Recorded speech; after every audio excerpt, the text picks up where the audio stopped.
প্রিয় শিক্ষার্থী বন্ধুরা, তোমাদের সকলকে স্বাগত জানাই অপূর্ব মানা হোম টিউটর ইউটিউব চ্যানেলে। আজ আমি তোমাদের সঙ্গে তোমরা যারা এবছর ষষ্ঠ শ্রেণী থেকে সপ্তম শ্রেণীতে উঠেছ, তোমাদের সপ্তম শ্রেণীতে আমাদের পৃথিবী নামক যে বইটি দিয়েছে স্কুল থেকে, ওই বইয়ের থেকে ক্লাস করব প্রথম অধ্যায় পৃথিবীর পরিক্রমণ, এই বিষয়ের অন্তর্গত প্রাকৃতিক ঘড়ি। ঠিক আছে, পেজ নাম্বার 6। তোমরা বইটা খুলে বের করে বসো। এটা আমার পার্ট 3 ভিডিও। এর আগে আমি দুটো ক্লাস করে দিয়েছি, পার্ট 1 আর পার্ট 2। ওই দুটো ক্লাসের মধ্যে আমরা 5 পাতা পর্যন্ত তোমাদেরকে পড়িয়ে দিয়েছি। আজ আমরা পেজ নাম্বার 6 তোমরা বের করো। পেজ নাম্বার 6 আমরা ক্লাস করব। ঠিক আছে, প্রাকৃতিক ঘড়ি রয়েছে। চলো পেজ নাম্বার 6টা তোমরা খুলে বের করো, আমিও পেজ নাম্বার 6 যাচ্ছি। ঠিক আছে, তো এগুলো সবই আমাদের ক্লাসে আলোচনা হয়ে গেছে। ক্লাসগুলো না দেখে থাকলে প্লেলিস্টের মধ্যে পেয়ে যাবে। প্লেলিস্টের লিঙ্ক প্রত্যেকটি ভিডিওর ডেসক্রিপশানে দেওয়া রয়েছে, অবশ্যই ডেসক্রিপশানটা চেক আউট করবে। এছাড়া দেখো আই বটনে লিঙ্ক লাগানো রয়েছে। চ্যানেলে নতুন থাকলে অবশ্যই চ্যানেলটাকে সাবস্ক্রাইব করবে, বেল আইকন কল অপশানে সেভ রাখবে। এই দেখো 5 পাতার পর 6 পাতা। এই দেখো এখানে নিচের দিকে দেখবে পেজ নাম্বারগুলো লেখা রয়েছে, এটা হচ্ছে 5 পাতা। তোমরা 6 পাতা খোলো, 6 পাতায় রয়েছে তোমাদের প্রাকৃতিক ঘড়ি। ঠিক আছে, তো এই পেজটা খোলো, এই 6 পাতা। ঠিক আছে, তো 6 পাতায় তোমাদের প্রাকৃতিক ঘড়ি রয়েছে। অবশ্যই তোমরা ক্লাসটা মনোযোগ সহকারে শুনতে থাকো, আমি যা যা বোঝাচ্ছি। আর একটা কথা, তোমাদের এই অধ্যায়টি পড়া হয়ে গেলে, অর্থাৎ প্রথম অধ্যায়টি পড়া হয়ে গেলে, ঠিক আছে, তো এর প্রশ্ন উত্তরের ক্লাস নিয়ে আসবো। অবশ্যই তোমরা চ্যানেলটাকে সাবস্ক্রাইব করে বেল আইকন কল অপশানে সেভ রাখবে। দেখো এখানে কি বলা রয়েছে, প্রাকৃতিক ঘড়ি লেখা রয়েছে, দেখতেই পাচ্ছ লাল কালিতে। কি বলা রয়েছে দেখো, এখানে মূলত আমরা কি জানবো না, প্রাকৃতিক ঘড়ির কাজ কী বা প্রাকৃতিক ঘড়ির দ্বারা আমরা কী কী করতে পারি সেই সম্পর্কে জানবো। তো আমি তোমাদেরকে জানাচ্ছি বা বোঝাচ্ছি, তোমরা বুঝতে থাকো এবং জানতে থাকো। দেখো কি বলা রয়েছে, সময়কে মাপার 3টি প্রাকৃতিক উপায় রয়েছে। তাহলে এখান থেকে আমরা কি জানতে পারলাম, আমরা যে সময় মাপি 3টি উপায়কে অবলম্বন করে আমরা সময় মাপি। তো দেখো প্রথম উপায়, দ্বিতীয় উপায়, তৃতীয় উপায়, এইভাবেই লেখা রয়েছে। এখানে আমরা পরপর করে জানবো। প্রথম উপায়টা খুব সহজ। তাহলে কি হলো, প্রথম উপায় সম্পর্কে আমরা জানছি বা 1 নাম্বার উপায় সম্পর্কে আমরা জানছি। তো দেখো এই জন্য আমি স্ক্রিনে এখানে 1 বলে লিখেছি। তো এইখানটায় দেখো এই জন্য বলা রয়েছে প্রথম উপায়টি খুব সহজ। তো কি বলা রয়েছে দেখো, 24 ঘন্টায় একবার করে দিন এবং রাতের পর্যায়ক্রম পৃথিবীর নিজ অক্ষের ওপর ঘুরতে ঘুরতে কখনো সূর্য থেকে আমাদের আড়াল করে। ঠিক আছে, তাহলে কি হলো, 24 ঘন্টায় যে পৃথিবী একদিন বা এক রাতের যে দিন ও রাতের যে পর্যায়ক্রম, আমাদের তো 24 ঘন্টায় হয় একদিন, আমরা জানি। ঠিক আছে, তো এই যে একদিন হচ্ছে, এখানে কিন্তু একবার দিন হচ্ছে, একবার রাত হচ্ছে, অর্থাৎ 12 ঘন্টা ডিফারেন্স, 12 ঘন্টা দিন, 12 ঘন্টা রাত, এটা একটু মনে রাখবে। ঠিক আছে, তো পৃথিবী নিজ অক্ষের ওপর ঘুরতে ঘুরতে এমনটা করছে, এই জন্য বলা রয়েছে ঘুরতে ঘুরতে কখনো সূর্য থেকে আমাদের আড়াল করে। বোঝা গেছে? তো তোমরা এখানে প্রথম লাইনটা দাগিয়ে রাখবে, সময়কে মাপার 3টি প্রাকৃতিক উপায় রয়েছে। ঠিক আছে, তো তোমাকে প্রশ্ন দিতে পারে যে সময়কে মাপার কটি উপায় রয়েছে, দিয়ে এমসিকিউ টাইপ প্রশ্ন আসতে পারে। ঠিক আছে, মাল্টিপল চয়েস কোশ্চেন বা সঠিক উত্তরটি বেছে নিয়ে লেখো। এইরকমই প্রশ্নগুলো আসতে পারে যে সময়কে মাপার 3টি, 4টি, 5টি, 6টি পদ্ধতি রয়েছে। তোমাকে লিখতে হবে সময়কে মাপার 3টি পদ্ধতি রয়েছে। তো ফার্স্ট লাইনটা তোমরা দাগিয়ে রাখো। তো এখানে কি বলা রয়েছে দেখো, আবার কখনো নিয়ে আসে সূর্যের আলোক দিকে, মানে পৃথিবী ঘুরছে, সহজভাবে বুঝিয়ে নাও। কখনো আমরা রাত দেখছি, কখনো আবার দিন দেখছি, এটাইভাবেই এখানে বর্ণনা করা রয়েছে। ঠিক আছে, তারপরে দেখো, আসলে বিশাল একটা জাহাজের মতন পৃথিবীটা সূর্যকিরণের নিচে ধীরে ধীরে ঘুরছে। ঠিক আছে, পৃথিবীর যে দিকটা সূর্যের দিকে থাকে সেদিকে হয় দিন। তাহলে এখান থেকে আমাদের একটু বোঝা রয়েছে, এইখান থেকে তোমরা দাগাও, এই লাইনটাও দাগাবে যে এই যে পৃথিবী যে দিকটা সূর্যের দিকে থাকে বা আসে, যাই বলো না কেন, সেদিকে হয় তখন দিন। ঠিক আছে, তারপরে দেখো বাকি অর্ধেকটা অংশ তখন রাত, এর অন্ধকার। ঠিক আছে, তাহলে কি হলো, এই যে ধরো এটা একটা পৃথিবী, ঠিক আছে, এখানে একটা সূর্য রয়েছে, আমি এঁকে দেখাচ্ছি, তোমরা স্ক্রিনটা লক্ষ্য করো। তো এখানে একটা সূর্য রয়েছে, পৃথিবীটা ঘুরছে, ধরো এই অংশটা এসছে সূর্যের সামনে, তখন এই অংশটা হচ্ছে দিন, এই অংশটা সূর্য থাকছে না, তখন এই অংশটা হচ্ছে রাত। ঠিক আছে, অন্ধকার থাকছে, রাত্রি থাকছে তখন।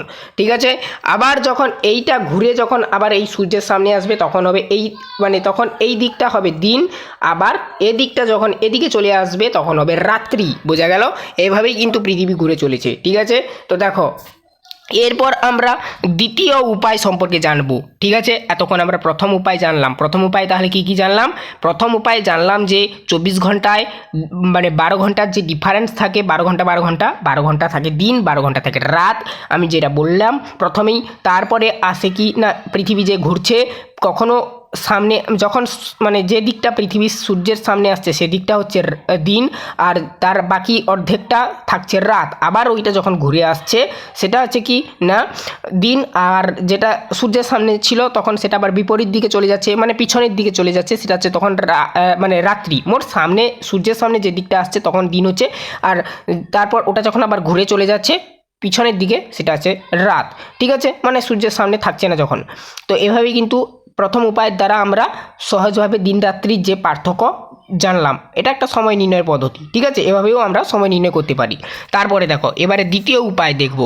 পৃথিবী, উপগ্রহ, চাঁদ পৃথিবীকে প্রায়, তাহলে পৃথিবীর উপগ্রহ কি আমরা জানলাম, পৃথিবীর উপগ্রহ চাঁদ। তাহলে তোমাকে যদি বলে পৃথিবীর একটি উপগ্রহের নাম বলো, তুমি বলবে পৃথিবীর একটি উপগ্রহের নাম হলো চাঁদ। এগুলো থেকে এসএকিউ প্রশ্ন হয়, অর্থাৎ শর্ট অ্যান্সার টাইপ কোশ্চেন। ঠিক আছে, তো এই লাইনটা একটু দাগিয়ে রাখবে। তারপরে দেখো পৃথিবীকে প্রায় 28 দিনে, ঠিক আছে, প্রদক্ষিণ করে। তাহলে চাঁদ পৃথিবীকে কতদিন প্রদক্ষিণ করে? 28 দিন। এই লাইনটাও দাগাবে। তাহলে এখান থেকে এতটা তোমরা দাগাও, যেখানে যেখানে দাগাতে বলছি তোমরা দাগাতে থাকো পেন্সিল দিয়ে। ঠিক আছে, তো এই সময়টাকে চন্দ্রমাস বলে। এটা তোমরা ক্লাস 6-এ পড়ে এসেছো। ঠিক আছে, ক্লাস 6-এ পড়ে এসেছো চন্দ্রমাস কী বা চন্দ্রমাস কাকে বলে, আশা করি তোমরা জানো।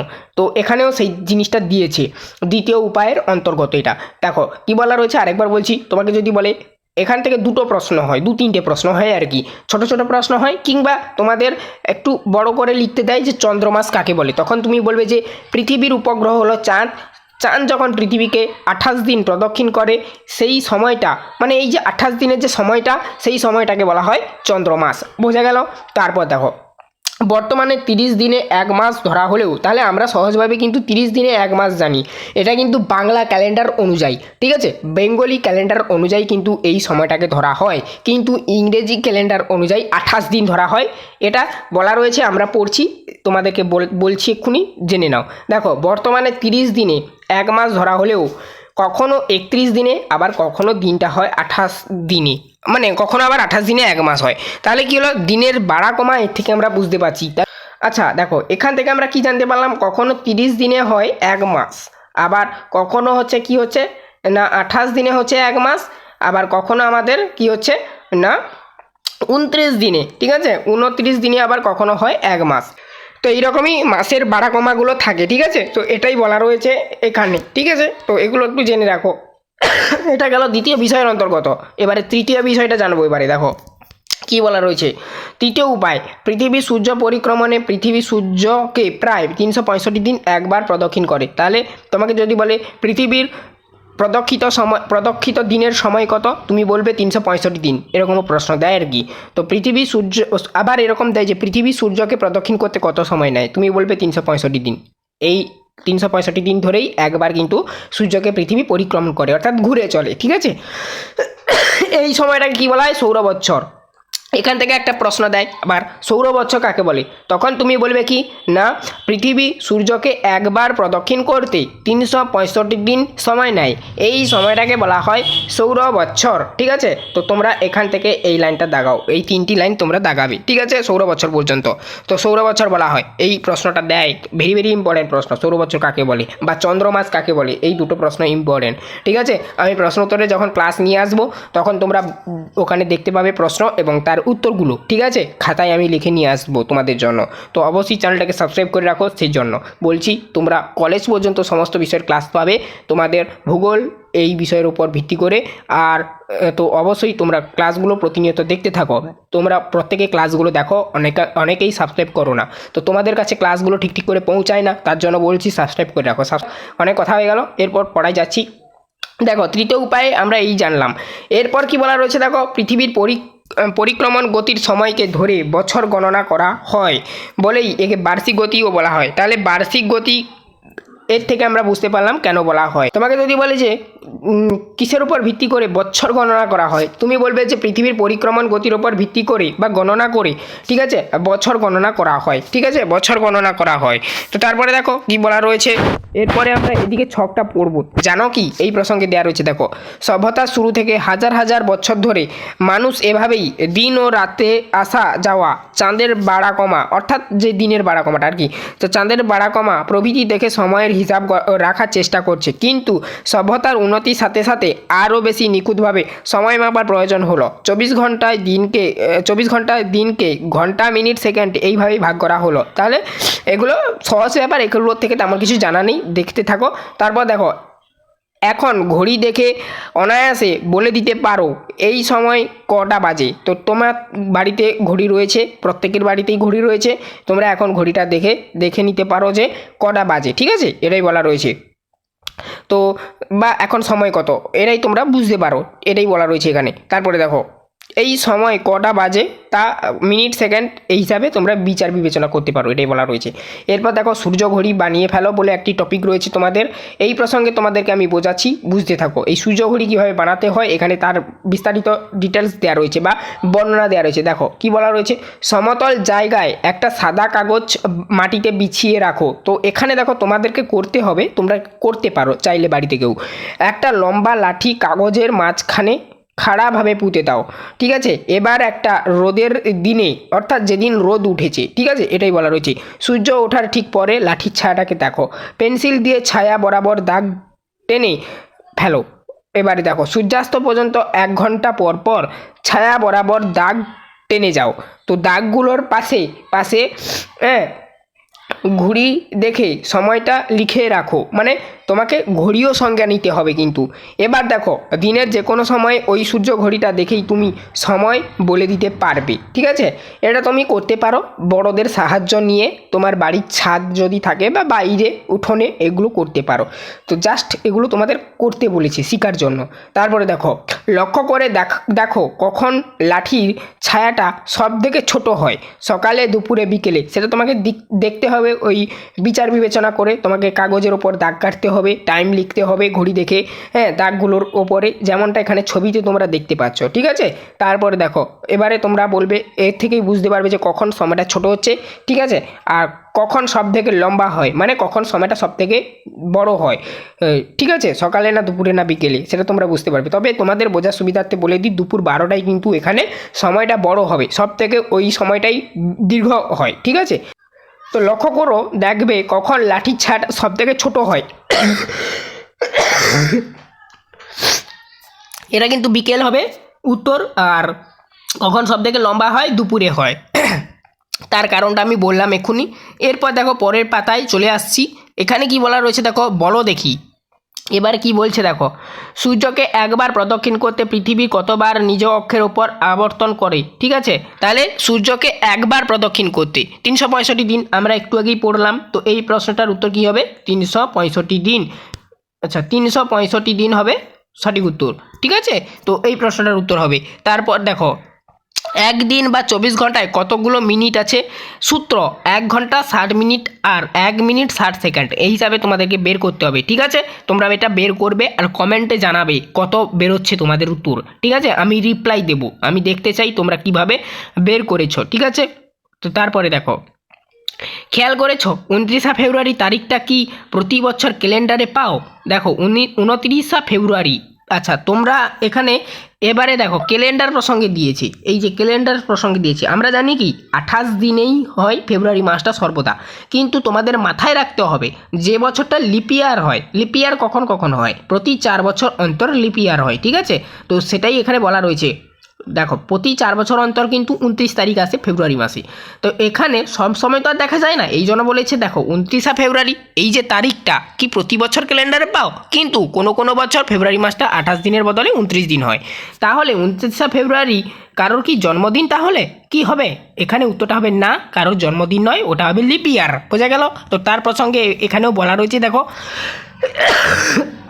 কেন এমন হয়, এই যে 29 ফেব্রুয়ারিটা কেন আসে এই প্রসঙ্গে বলা রয়েছে, এই জন্য বলা রয়েছে দেখো কেন এমন হয়, ঠিক আছে। তো দেখো আমাদের ক্যালেন্ডারে এক বছর অর্থাৎ 365 দিন, আর পৃথিবীর একবার সূর্যের পরিক্রমণের সময় এক সৌরবছর 365 দিন 5 ঘন্টা 48 মিনিট 40 সেকেন্ড। এটা ইম্পর্টেন্ট, তোমরা এই লাইনটা দাগিয়ে রাখো, তোমাদের এখান থেকে প্রশ্ন আসে। ঠিক আছে, তো পৃথিবীর একবার সূর্যকে পরিক্রমণ করতে সময় নেয় কত? শুধু 365 দিন। তোমরা বললেও ও ক্ষেত্রেও উত্তরটা অনেক সময় ঠিক হয়, আর অনেক সময় ঠিক হয় না। তোমাদের অ্যাকুরেট হিসাবটা তখন লিখতে হয় 365 দিন 5 ঘন্টা 48 মিনিট 40 সেকেন্ড।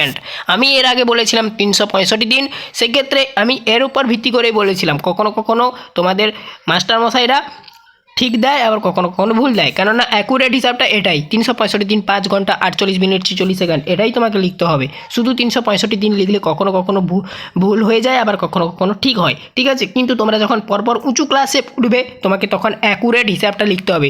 শুধু 365 দিন লিখলে হবে না, সেক্ষেত্রে তোমাকে 365 দিন 5 ঘন্টা 48 মিনিট 46 সেকেন্ড এই অ্যাকুরেট হিসাবটাই লিখতে হবে। অতএব এই লাইনটা তোমরা দাগিয়ে রাখো, এখান থেকে এই হিসাবটাই তোমরা দেবে যখন প্রশ্ন আসবে যে সূর্যকে পরিক্রমণ করতে পৃথিবীর একবার কত সময় লাগে। তোমরা বলবে সূর্যকে পৃথিবীর একবার পরিক্রমণ করতে সময় লাগে 365 দিন 5 ঘন্টা 48 মিনিট 46 সেকেন্ড। বোঝা গেল?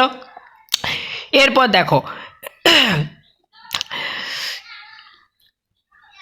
একই হওয়া উচিত, কিন্তু হিসেবের সুবিধার জন্য 365 দিনে এক বছর ধরা হয়। তাহলে আমি কি উদ্দেশ্যে বলেছিলাম তোমরা আশা করি বুঝতে পারলে। এখান থেকে আমাদের হিসাবের সুবিধার্থে আমরা 365 দিন বলি, কিন্তু এটা ঠিক নয়, কখনো কখনো ঠিক হয় না। বোঝা গেল? ফলে প্রতি বছর এই 5 ঘন্টা 48 মিনিট 46 সেকেন্ড সময় বাড়তি থেকে যায়। তাহলে প্রতি বছর থেকে যাচ্ছে, তো এই বাড়তি সময়ের হিসাব ঠিক রাখার জন্য প্রতি 4 বছর অন্তর একটা পুরো দিন অর্থাৎ 24 ঘন্টা, এই যে 5 ঘন্টা 48 মিনিট 46 সেকেন্ড, এটা যদি 4 বছর ধরে লাগাতার তোমরা হিসাব করো তাহলে দেখবে 24 ঘন্টা এসে দাঁড়াচ্ছে। তো তাহলে একদিন থেকে যাচ্ছে, তো এই একদিন কিন্তু প্রতি 4 বছর অন্তর ক্যালেন্ডারে যোগ হয়, তখন কিন্তু ফেব্রুয়ারি মাসটা 29 তারিখ হয়। বোঝা গেল? একেই বলা হয় লিপ ইয়ার। তো পুরোটা এখানে লেখা রয়েছে বা বর্ণনা করা রয়েছে, দেখো 24 ঘন্টা যোগ করা হয় ক্যালেন্ডারে। এই একদিন ফেব্রুয়ারি মাসের সঙ্গে যোগ হয়ে মাসটা 29 দিনের হয়, আর বছরটা 366 দিন হয়। তাহলে প্রতি 4 বছর অন্তর কিন্তু 365 দিনের জায়গায় 366 দিনে এক বছর হয়। আর এই যে 366 দিনে বছরটা, এই বছরটাকে বলা হয় অধিবর্ষ, যেটাকে আমি এতক্ষণ ইংলিশে লিপ ইয়ার বলছিলাম তোমাদেরকে। ঠিক আছে, তাহলে লিপ ইয়ারের বাংলা মানে কি? অধিবর্ষ। বোঝা গেল? তারপরে দেখো এখানে একটি জিনিস থেকে গেছে, এই যে সার্কেলের মধ্যে, জানো কি? দেখো কাদের মাথায় অধিবর্ষের ব্যাপারটা প্রথম এলো? এই যে লিপ ইয়ার বা অধিবর্ষ কারা প্রথম প্রচলন করেছে এই প্রসঙ্গে বলেছে। দেখো মিশরীয়রা প্রথম একটা অতিরিক্ত দিন যোগ করে হিসাব ঠিক রাখার উপায় আবিষ্কার করেছিল। তাহলে কাদের মাথায় প্রথম এসেছিল? মিশরীয়দের। মিশরীয় বলতে কাদের বোঝানো হয়? মিশরীয়দের বলতে মিশরে যে সমস্ত মানুষরা বসবাস করে তাদের মধ্য থেকে যারা বৈজ্ঞানিক বা জ্যোতিষ বিজ্ঞান নিয়ে চর্চা করে, জ্যোতিষ বিজ্ঞানীরা, তারাই কিন্তু এটাই প্রথম আবিষ্কার করেছিল। বোঝা গেল? তো মিশরীয়রাই প্রথম আবিষ্কার করেছিল এই অধিবর্ষ বা লিপ ইয়ার জিনিসটা। ঠিক আছে, তারপর দেখো কি করে বুঝবে বলতে এই যে লিপ ইয়ার বা অধিবর্ষটা কিভাবে নির্ণয় করা হয় সেই সম্পর্কে বলা রয়েছে। তো এই প্রসঙ্গে আমি নেক্সট দিন আলোচনা করব, তোমাদের একটু করে পড়াবো, কেননা দেখো তোমরা ছোট, তোমাদের পুরো জিনিসগুলো বুঝতে হবে, না হলে তোমরা গুলিয়ে ফেলবে। তার জন্য পার্ট বাই পার্ট ক্লাসগুলো বের করছি।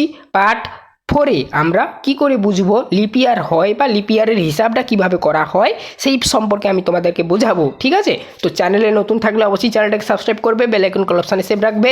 আজকের আমরা এটুকুই পড়লাম, আমি তোমাদেরকে যা যা প্রশ্ন হবে এখান থেকে বলে দিলাম। তবুও আমি এই অধ্যায়টা পড়া হয়ে গেলে যে সমস্ত প্রশ্নগুলো তোমাদের লাইন বাই লাইন দাগাতে বলেছিলাম বা যে সমস্ত প্রশ্নগুলো হয় সেই সমস্ত প্রশ্নগুলো নিয়ে আমি তোমাদের সামনে আসবো এবং উত্তরগুলো নিয়ে আসবো। ঠিক আছে, তো এই ভিডিওটা ভালো লাগলে একটি লাইক করবে, বন্ধুদের মধ্যে অবশ্যই শেয়ার করবে। আজকের এই অবধি। চ্যানেলে নতুন থাকলে চ্যানেলটাকে সাবস্ক্রাইব করবে, বেল আইকন কল অপশানে সেভ রাখবে।